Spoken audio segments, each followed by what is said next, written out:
Good morning, YouTubers. It's Joe. It's February 15th, 2010, and I'm sitting in Eli's chair, so he's probably gonna come on, honey, come on. I wanted a little different background this time, and also I don't have my video camera. I'm using this camera, so we're just gonna have to see how it goes because um, Eli. Okay, so today's video entry is going to be about prayer, and as some of you may know, if you know me, and if you don't, you'll get to know me.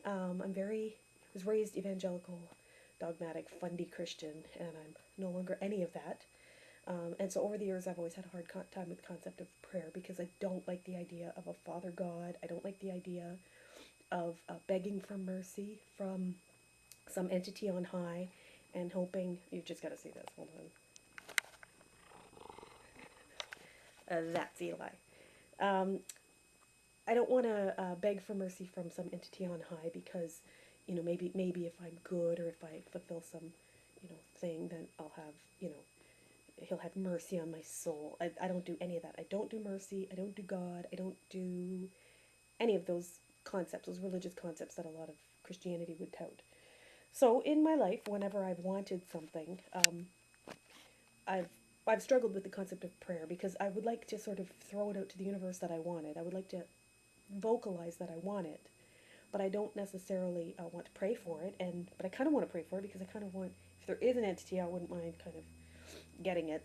Anyway, some years ago, I was blessed with a uh, blog entry by Deepak Chopra. It fell into my lap. Actually, it was just maybe it was about a year ago, not even.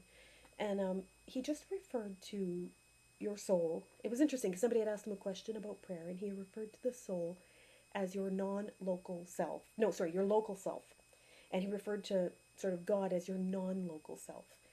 And I'm a computer technician by day, and this is very interesting to me because I refer to, the computer on my desk as the local host, and I refer to the server as sort of the non local host. And when you put it in those terms, those scientific terms, it's amazing because suddenly,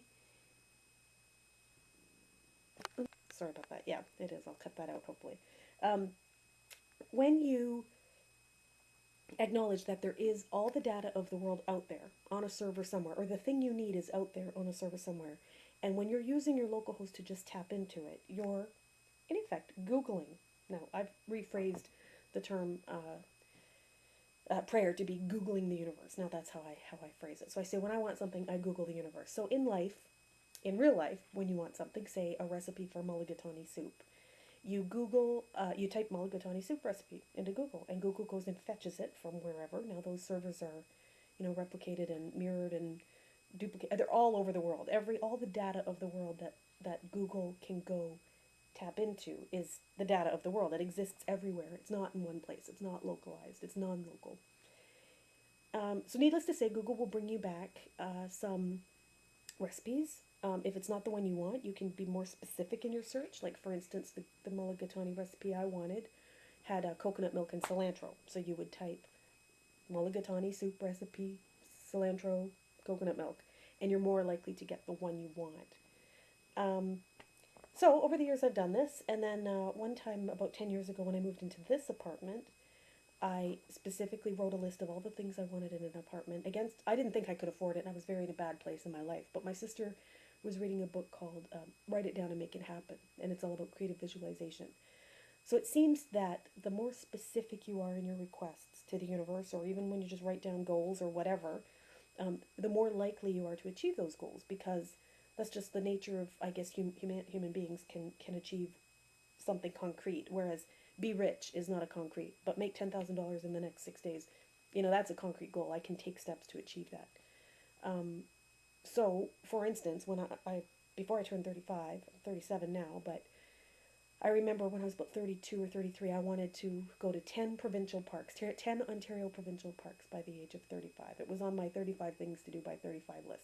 And I did that goal. I achieved that goal. I'd also wanted to see the 50 states and the 10 provinces and the 3 territories.